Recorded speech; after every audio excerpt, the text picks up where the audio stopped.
You know, one of the most asked questions I get about making dumb little cartoons on the internet is, Magma, where is the next twisted truth? that really gets annoying. But the second most asked question I get is, what software/app are you using to animate or draw your cartoons? And the answer to that question is ToonSquid, which in my opinion is the best 2D animation app for the iPad. It's so good! If you've seen any of my live streams, you've probably heard me singing its praises before. It is by far one of the most user-friendly and easy-to-learn animation apps out there, with a large catalog of different tools at your disposal to help you make the best animations you possibly can, all for a cheap price. This isn't a sponsored video, by the way. I'm not getting paid any money to say this. I just think this app is one of the greatest, and I want to spread the good word because it is criminally underrated, and not enough people know about it. Now, you may be asking yourself, but why, Magmarin? What makes this app so much better than any other animation app or more professional industry-used softwares out there? Well, you pretentious prick, I'll show you. Let's start off by looking at what you see when you open the app. Also, I apologize for the black rectangles on the screen here. I'm screen recording my iPad because I don't have a camera to record me using the app on the iPad like other reviews do, so big sad. But this is what it looks like when you open ToonSquid. You got all the projects that you work on here, as well as a little demo project for you to examine and see what potential the app has in store for you. Now, making a project file is very simple. You press the plus icon in the top right corner of the screen and a pop-up appears allowing you to name your project, as well as choose the FPS you wish to animate on, and what you want the resolution for your canvas to be.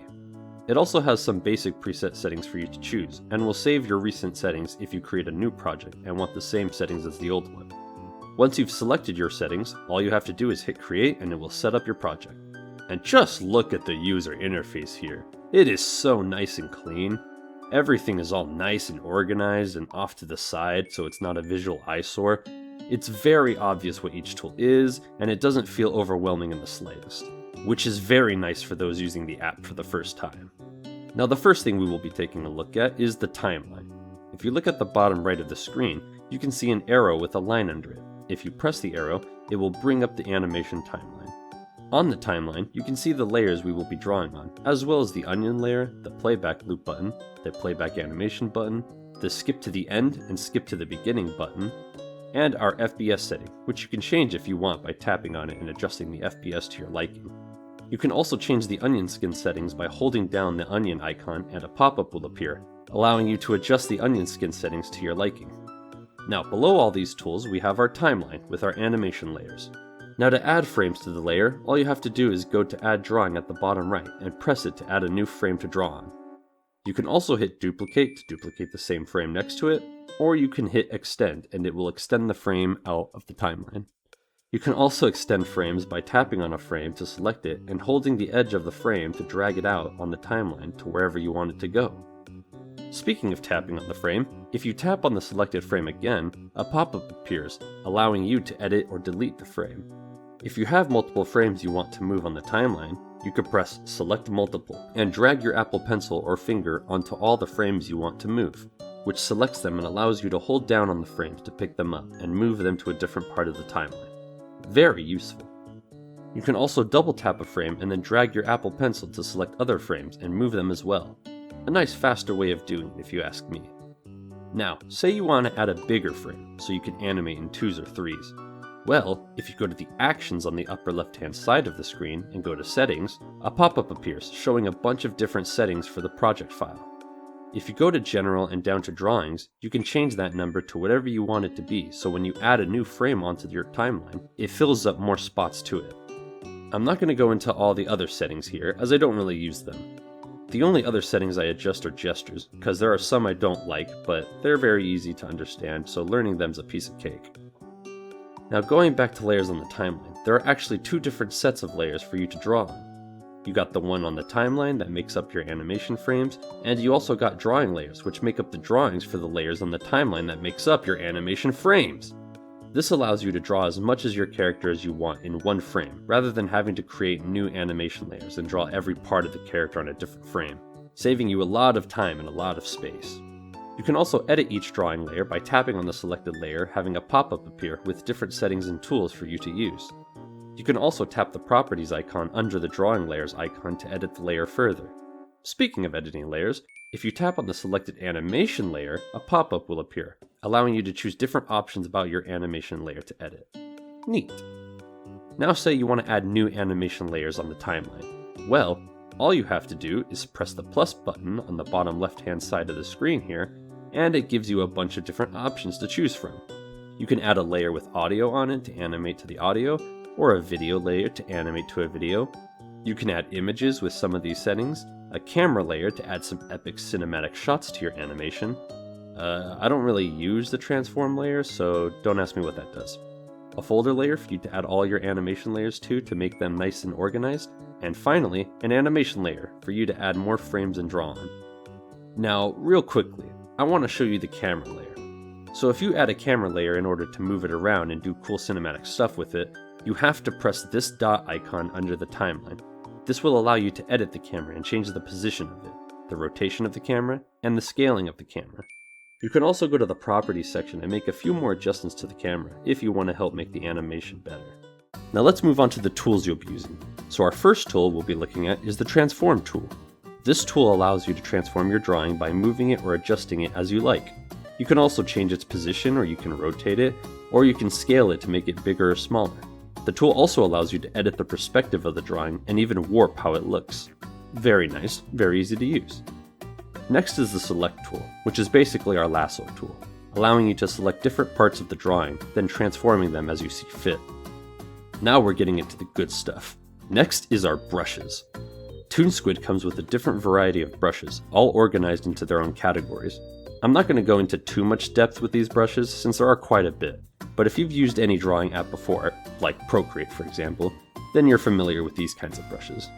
You can edit the brushes by tapping on the selected brush and going to Edit, where you can change things like the size of the brush, the pressure controls of the brush, the opacity, the shape, the grain, and so on and so forth. They're very nice brushes and very easy to use. Next we have our erasers, which use the same brushes as the drawing brushes, so pick whatever you like.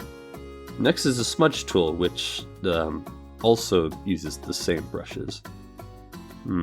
Okay, interesting. Then we got the bucket tool, which allows you to fill in your drawings with color rather than painting them with a brush. Also, if you're wondering where your color palette is, it's right there on the right. Easy to find, easy to use, easy to make colors with. Next we have the pipet tool, which allows you to select a color already on the canvas and use it again.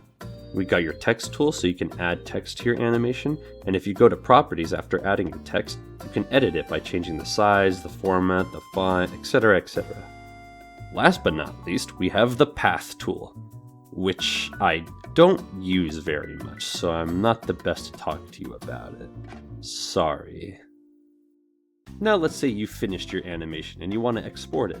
Well, all you have to do is go up to Actions, press Export, and select how you want to export it. You can export it as a standard MP4 or MOV video, or make a GIF, or maybe you want to export only one image from the animation, or a sequence of images, for you crazy people who like to take their drawings into Adobe After Effects for some reason. You can also export the project file by itself if you're not finished with the animation, but you want to take the file and animate it on a new iPad. After you've made your selection, all you have to do is hit export and choose where you want to save it. And that's pretty much it.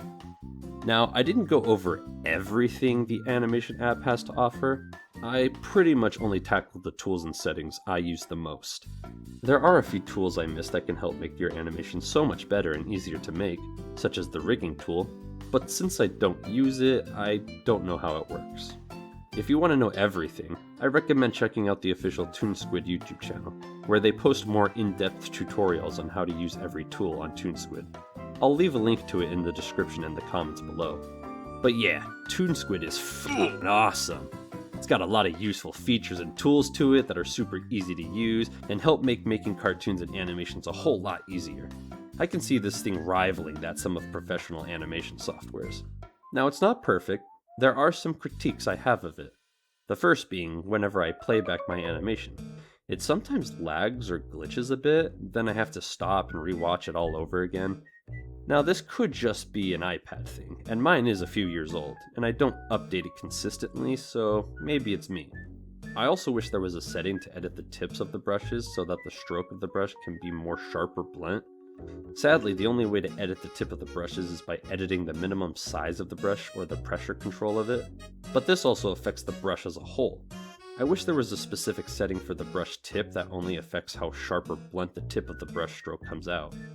I also wish there was a way to turn off using the bucket tool with your fingers, because every time I have the bucket tool selected and I try to zoom in onto the canvas, it thinks I'm trying to fill the canvas with the bucket tool, so it paints the entire canvas! That shit makes me crazy! I also wish there was a specific eraser tool for vector brushes, so that I can have an easier time erasing vector strokes that cross each other. But other than that, the app is amazing and worth getting if you're serious about animating. And it's cheap, bro! I can't believe that! Most of these animation softwares have these BS subscription-based models that charge you like $20 or more every month. ToonSquid? Bro, get this. ToonSquid, only $9.99. That's right, only $9.99. What? Basically $10? I can't even get a Big Mac meal for $10 anymore, bro. That shit's cheaper than Procreate Dreams. And it's got more features than Dreams. That's knuckin' futz, bro. So yeah, if you're interested in getting a really nice animation app, I highly recommend ToonSquid. It's super easy to learn, super easy to use, and it will make animating a lot more fun.